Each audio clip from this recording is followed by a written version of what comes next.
ପ୍ରାୟତଃ ଜୀବନଶୈଳୀ ବ୍ୟାଘାତ, ଖାଦ୍ୟରେ ପୋଷକ ତତ୍ତ୍ୱ ଅଭାବ ଏବଂ ଭୁଲ ଶାରୀରିକ ସ୍ଥିତି ଯୋଗୁଁ ଶରୀରର ଯନ୍ତ୍ରଣା ବଢ଼ିବାରେ ଲାଗିଛି। ପୂର୍ବରୁ କେବଳ ବୃଦ୍ଧମାନଙ୍କ କ୍ଷେତ୍ରରେ ସାଧାରଣତଃ ଏହିସବୁ ଶାରୀରିକ ଯନ୍ତ୍ରଣା ଦେଖାଦେଉଥିଲା, କିନ୍ତୁ ବର୍ତ୍ତମାନ ଅଳ୍ପ ବୟସରେ ମଧ୍ୟ ଲୋକମାନେ ଏଭଳି ଯନ୍ତ୍ରଣାରେ ପୀଡ଼ିତ ହେଉଛନ୍ତି। ଅଧିକାଂଶ ମହିଳା ଉଠିବା, ବସିବା ଏବଂ ନଇଁବା ସମୟରେ ପିଠି ଏବଂ ଅଣ୍ଟା ଯନ୍ତ୍ରଣା ଭୋଗୁଛନ୍ତି। ସମସ୍ୟାରୁ ମୁକ୍ତି ପାଇବା ପାଇଁ ଆପଣଙ୍କୁ ଡାକ୍ତରଙ୍କ ସହିତ ପରାମର୍ଶ ପରେ ମଧ୍ୟ ପ୍ରାୟ ଏସବୁରୁ ମୁକ୍ତି ନ ମିଳିବା ଦେଖାଯାଏ।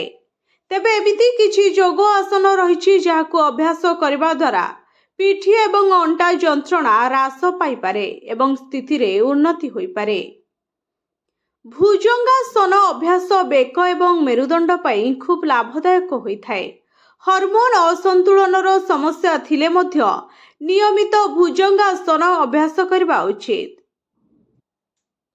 ପିଠି ଏବଂ ଅଣ୍ଟାର ଯନ୍ତ୍ରଣା ସହିତ ଫ୍ରୋଜେନ୍ ଶୋଲ୍ଡର ଏବଂ ଛାତି ମାଂସପେଶୀକୁ ସୁସ୍ଥ ରଖିବା ପାଇଁ ଏହି ଆସନ ଅତ୍ୟନ୍ତ ଲାଭଦାୟକ ହୋଇଥାଏ।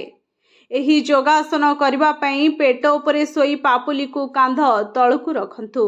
ତାପରେ ଶରୀରର ଆଗ ଭାଗକୁ ଉପରକୁ ଉଠାନ୍ତୁ ଏବଂ ଏହି ଅବସ୍ଥାରେ 10ରୁ 20 ସେକେଣ୍ଡ ପର୍ଯ୍ୟନ୍ତ ରୁହନ୍ତୁ।